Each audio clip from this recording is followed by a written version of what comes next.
The sun had barely lifted above the horizon when the base yard came alive with the metallic clatter of boots, orders, and pride. Morning drills roared like thunder across the training field, but at the far end, near the row of rust-streaked barracks, a small storm was brewing. She arrived quietly, too quietly for the kind of place that devoured the weak and glorified the loud. Her name, they said, was Elena Cross, a new transfer. She walked with her head held high, her olive uniform crisp, not a wrinkle out of place. Her calm presence drew eyes immediately, not because she demanded it, but because she didn't. Every step she took looked measured, deliberate, like someone who had nothing left to prove. The cadets saw that calm as arrogance. A group of them, 3 men and 1 woman, watched from the mess hall steps, smirking as she passed. "A new girl thinks she's special," one muttered, the others laughed. The base had rules, unwritten and ancient. Newcomers earned their place through grit or humiliation. And today someone had to remind her where she stood. She stopped near the equipment racks, carefully inspecting her issued gear. The straps on her pack were too loose, the buckles worn. She adjusted them with quiet precision. Behind her, the group approached, boots grinding into the gravel like a warning. "Hey, rookie," one said, stepping close enough that his breath hit her shoulder. "You lost. This section's not for recruits." Elena didn't turn. "I was told to report here." The woman in the group crossed her arms, smirking. "By who? You don't just walk in like you own the place." The air between them thickened with quiet hostility. The others circled her like wolves testing an unfamiliar predator. A hand reached out and grabbed her duffel. "Let's help her find the right section," one said mockingly, in one fluid motion. So fast the others barely saw it, Elena stepped aside, twisted his wrist, and took back her bag without a word. It was gentle, but the message was sharp as steel. The group froze, surprise flickering across their faces. She looked up at them finally, her gaze calm but piercing, like the steady focus of someone who had been trained to read danger in heartbeats. "If you touch my gear again," she said softly, "I'll make sure you can't hold a toothbrush for a week." They laughed. Nervous laughter, the kind that covers uncertainty. But before any could respond, their commanding officer's whistle cut through the air. "Cadets, formation, move." The group broke away, muttering under their breath as they jogged off. Elena followed, her expression unreadable. Yet inside, the old instinct stirred, the one she had spent years trying to bury, the instinct of a SEAL combat operator, a soldier forged in places where shadows bled and mercy was rationed. She wasn't supposed to reveal who she really was. Not yet. As the platoon assembled, Captain Reese strode out, his voice carrying across the field. "We've got a week until evaluation. No excuses, no delays. You will act as one unit, or you will break as individuals." His eyes landed briefly on Elena. New recruit stepped forward. Dozens of heads turned. She obeyed without hesitation. "Name, Elena Cross, sir. You've been assigned to Bravo Squad. They'll take care of you." A ripple of cruel amusement spread through the ranks. Bravo Squad infamous for hazing every new arrival until they begged to quit. "Yes, sir," Elena said calmly. As she fell into formation, the same group from before grinned knowingly. One whispered to another, "Let's see how long she lasts." But none of them noticed the faint scar running from behind her ear down to her collarbone, a mark that spoke of a different world. One where pain wasn't a punishment, it was the price of survival. Inside, Elena's mind remained still. Detached, she had learned long ago that silence was more terrifying than rage. She scanned the horizon, the drills, the men shouting commands, and she felt something stir. Something she hadn't felt in a long time. Purpose. They thought she was just another recruit. They had no idea that beneath that calm exterior was a SEAL combat pro, trained to strike faster than fear could spread. And soon they'd learn the truth the hard way. By the second day, the whispers had spread across the base like wildfire. Bravo Squad's new rookie was cold, distant, and unshakably calm. That alone was enough to make her a target. The squad leader, Sergeant Dean Harrow, was a man who thrived on dominance. Tall, broad, shouldered, and quick to anger, he had built his authority on intimidation. To him, respect was earned through fear, and Elena's composure felt like defiance. During drills, she performed with unnerving precision. Every move was efficient, every command executed before it was finished being spoken, but she never sought attention. She simply did what needed to be done, and that terrified them more than any rebellion could. That afternoon, the heat was merciless. The air shimmered over the gravel as Bravo Squad ran obstacle courses for the 5th hour straight. Sweat soaked their uniforms, lungs burned, tempers frayed. "Cross," Harrow barked. "You think you're too good for this squad. You haven't said a word since you got here." Elena looked at him, breathing steady. "I'm here to train, sir, not to talk." The squad snickered. Harrow's jaw tightened. "Is that so?" He threw a weighted pack at her feet, filled with sandbags and lead. "Carry it every lap. Let's see if you're still quiet after 10. Without protest, she lifted it. The straps cut into her shoulders, the weight brutal, but her expression never wavered. Lap after lap, she ran. The others slowed, stumbled, cursed. She didn't. Her rhythm remained unbroken, steady as a heartbeat. By the 8th lap, even Harrow's smirk had faded. Sweat rolled down his temples as he watched her pass, relentless and wordless. There was no defiance in her eyes, only focus. It was unnerving. When the whistle finally blew, the squad collapsed onto the ground, gasping for air. Elena dropped the pack gently beside her boots and straightened. Her breathing was controlled, her hands steady. Someone whispered, "What is she?"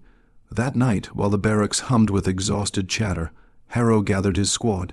"Tomorrow, we teach her a real lesson," he said, voice low and sharp. "No one makes a fool out of me on my field." The plan was simple and cruel. During the night march, they'd lose her in the woods, a ritual they had used on rookies before. A way to test loyalty, they called it. But in truth, it was punishment. Elena sat alone by her bunk, cleaning her boots, her movements methodical. She had heard enough whispers to know what was coming. She didn't fear it. She almost welcomed it. When she closed her eyes, memories surfaced: the hum of a helicopter, the cold bite of seawater, the screams of a mission gone wrong. She had buried that part of herself deep, but maybe this was the test she needed. Out there in the dark, away from the walls and ranks, she could stop pretending. And when dawn came, the base would never look at her the same again. The forest stretched like a black ocean beyond the training field, silent except for the whisper of the wind through skeletal trees. The night march had begun. 15 cadets moving in staggered formation, their boots crunching through leaves and gravel. Flashlights flickered like scattered stars, barely cutting through the fog that clung low to the earth. Elena walked near the rear of the column, her pack secured tight, senses sharpened to a blade's edge. The air was heavy with damp soil and the faint metallic tang of sweat. Around her, whispers crawled through the dark. Snickers muttered bets, the sound of scheming. "Stick to the plan," Harrow murmured to the 2 cadets beside him. "Half a mile out, signal. We'll lose her in the ravine. Let's see how long the ghost girl lasts when the map's gone and the lights are out." The others chuckled under their breath, but something in their laughter trembled. Elena's silence had started to work on them, not like defiance, but like an omen. They reached the ravine just before midnight. The mist was thicker there, rising in pale swirls that caught the moonlight. The ground dipped suddenly, rocks slick with dew. "Cross," Harrow called. "Take point down that slope. Check the perimeter." Elena paused. She knew the tone too casual to be sincere, too sharp to ignore. She nodded once and stepped forward. Her boots sank into the soft earth, each movement deliberate. Behind her, she heard the faint click of a flashlight being turned off. Then another, then another. Darkness swallowed her. The forest seemed to breathe around her, the rustle of branches, the distant cry of an owl. Then silence. She smiled faintly. So this is how they want to play. Every nerve in her body came alive. Training flooded back like muscle memory, counting heartbeats, measuring breaths, tracing the faint echoes of movement in the dark. She crouched, fingertips brushing the soil. There were 3 sets of footsteps closing in, careful but clumsy. 1 man ahead, 2 flanking from behind. Let's grab her. A whisper hissed. They lunged, but Elena was gone before their hands could touch her. A blur of motion. Then the first cadet hit the ground, wind knocked clean from his lungs. The second spun in panic, flashlight beam jerking wildly, just in time to see her silhouette rise behind him. A controlled twist, a sweep of her leg, and he crashed into the mud. The last one froze. What the hell? Elena stepped into the moonlight, calm, unhurried. "You were told to find your limits," she said quietly. "You just did." He bolted. She didn't chase. Instead, she turned toward the ridge. Harrow would be waiting there, watching. He was. She found him standing near a broken tree trunk, his flashlight cutting through the mist. When he saw her approach alone, composed, his face hardened. "Where are the others?" he demanded. "They found their lesson," she replied. He scoffed. "You think this is funny, Cross? You've been here 3 days and already think you can outsmart everyone." Her eyes locked onto his. There was no anger, no fear, only a kind of weary strength. "No, Sergeant, I don't think. I know." Something in her tone made him falter. "Who the hell do you think you are?" Elena stepped closer, her voice steady as steel. "You wouldn't believe me if I told you." He laughed, a harsh, brittle sound. "Try me." "I was Navy SEAL Team 6, she said, "before this transfer, before they told me to keep quiet and start over." The words hung in the cold air like thunder that refused to fade. Harrow stared at her, disbelief etched across his face. "That's impossible. You check the database," she said softly. "But you won't find me there. You don't log ghosts." She turned away, beginning to walk back toward camp. He didn't follow, couldn't. His breath came shallow, heart hammering as the truth began to sink in. Back at the barracks, she sat quietly by her bunk, staring at the dull metal of her dog tags, burnished, nameless. She had been stripped of her identity when she left the SEALs, ordered into silence for reasons she never shared. But tonight something had broken free, not rage, not pride, just truth, when the others stumbled in hours later, muddy, shaken, and whispering. No one met her eyes. They didn't have to. The forest had already told them everything they needed to know. And by dawn, even Harrow couldn't look at her without remembering how small he had felt standing in front of her in that fog. The hierarchy had shifted, the balance cracked. The new girl was no rookie. She was a storm they never saw coming. And the base was about to feel its first thunder. By morning, the base moved with uneasy silence. Rumors spread faster than orders, whispers of what had happened in the forest, of how 3 cadets had been found bruised and trembling near the ravine, while Elena Cross returned without a scratch. No one knew the truth, but everyone felt it. Something about her didn't fit the mold of a mere recruit. Captain Reese summoned Bravo Squad before dawn. The squad lined up outside the operations tent, their faces pale, boots muddy, uniforms wrinkled. Elena stood among them, shoulders squared, eyes fixed ahead, calm as ever. The captain's voice cut through the early chill. "Last night, a night exercise went off script. 3 cadets ended up needing medical evaluation, and 1 went missing for over an hour. Anyone care to explain?" Harrow opened his mouth, but no sound came. His throat tightened. For the first time since he joined the service, he didn't know what to say. Elena stepped forward. "Permission to speak, sir." "Granted," said Reese, watching her closely. "During the march, we deviated from the planned route. The squad encountered environmental hazards in the ravine. I ensured everyone returned safely." Her words were simple, measured, devoid of blame, but there was something in her tone, a quiet authority, like someone used to debriefing after combat rather than practice. Reese studied her for a long moment. "You ensured their safety, alone?" "Yes, sir." A flicker of recognition crossed his eyes. He had heard that tone before, in places that didn't exist on maps. He didn't press further. Dismissed. He said finally. The cadets broke formation, relief washing through them like air after drowning, but Harrow lingered, watching her. When the others were gone, he approached. "Why didn't you tell him the truth?" he asked quietly. Elena didn't look at him. "Because I wasn't here to humiliate anyone. I came here to train, same as you." Harrow's voice dropped. "You could have gotten me discharged, or worse. You were already doing that to yourself," she said softly. "I just gave you a mirror." He looked away, shame cutting deeper than anger ever could. For a long moment neither spoke. The sun had begun to rise, washing the yard in a pale orange glow that made the dew on the grass shimmer like glass. "Finally," he said, "why are you here, really? A SEAL doesn't get reassigned to a cadet base for training." Elena's jaw tightened. "Because sometimes the ones who survive the hardest battles forget how to live after them." Her voice trembled, not with weakness, but memory. "I lost good people out there. The Navy called it operational reallocation. I called it punishment."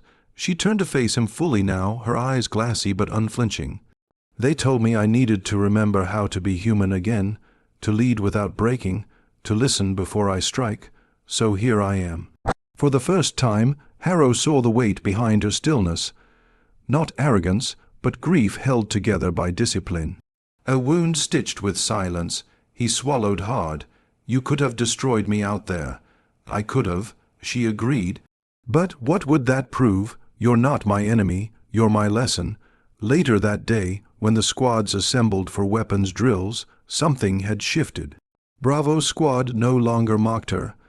They followed her lead quietly, instinctively, like soldiers following a rhythm they didn't understand but trusted. When she spoke, they listened. When she moved, they mirrored her. Even Harrow stood beside her now, not in defiance, but respect. By afternoon, Captain Reese called her into his office. The room was sparse metal desk, stacks of reports, a single map pinned to the wall. He gestured for her to sit. "You did well," he said, eyes sharp, "better than most." "Just doing my job, sir. Don't give me that cross." He leaned forward, his voice low. "I know who you are. I know what you've done." She didn't answer. "The Navy called me when you were transferred." He continued. "They said you needed a quiet place. I said this base wasn't quiet. It was chaotic, undisciplined. They said that was the point." He paused, searching her face. "Did it work?" Elena thought for a long time before answering. "Maybe. I learned something last night." Reese raised an eyebrow. "And what's that? That you can't lead people by making them fear you. You lead them by making them see themselves in you." The captain smiled faintly, the kind of smile soldiers rarely show. "Keep that. You'll need it where you're going next." "Next?" she asked, her calm cracking for the first time. He slid a sealed envelope across the desk. "Orders came through this morning. Reinstatement. SEAL Division requests your return. They said you're cleared." Her heart stilled. For months she had thought that chapter was closed, that her name had been buried with her past. "I thought I was done." "So did I," Reese said. "But it seems they changed their minds." She took the envelope in both hands, fingers trembling. Outside she could hear the echo of drill commands, the rhythm of boots, the life she had rebuilt one silent step at a time. When she stood, Reese added quietly, "Whatever happened here, it reminded this base what real strength looks like. Don't forget that." That evening, as the sun set behind the barracks, Elena walked through the field one last time. The air was cool now, carrying the faint smell of fuel and dust. The cadets watched her go, unsure whether to salute or simply stare. Harrow approached her near the gate. "So this is good. Bye, for now," she said. He nodded slowly. "If you ever come back, we'll be ready." She smiled, a rare small thing that softened her whole face. "Then I did my job." As she turned toward the convoy waiting at the road, she felt something settle inside her. Not pride, not victory, something deeper. Peace? She had come to this place stripped of her identity, forced to prove herself among those who thought strength meant cruelty. She was leaving with something greater, proof that power could be silent, that real warriors didn't dominate, they inspired.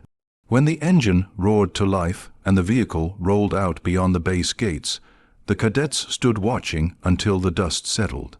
Somewhere beyond the horizon, a new mission awaited her, but on this base legend had already taken root.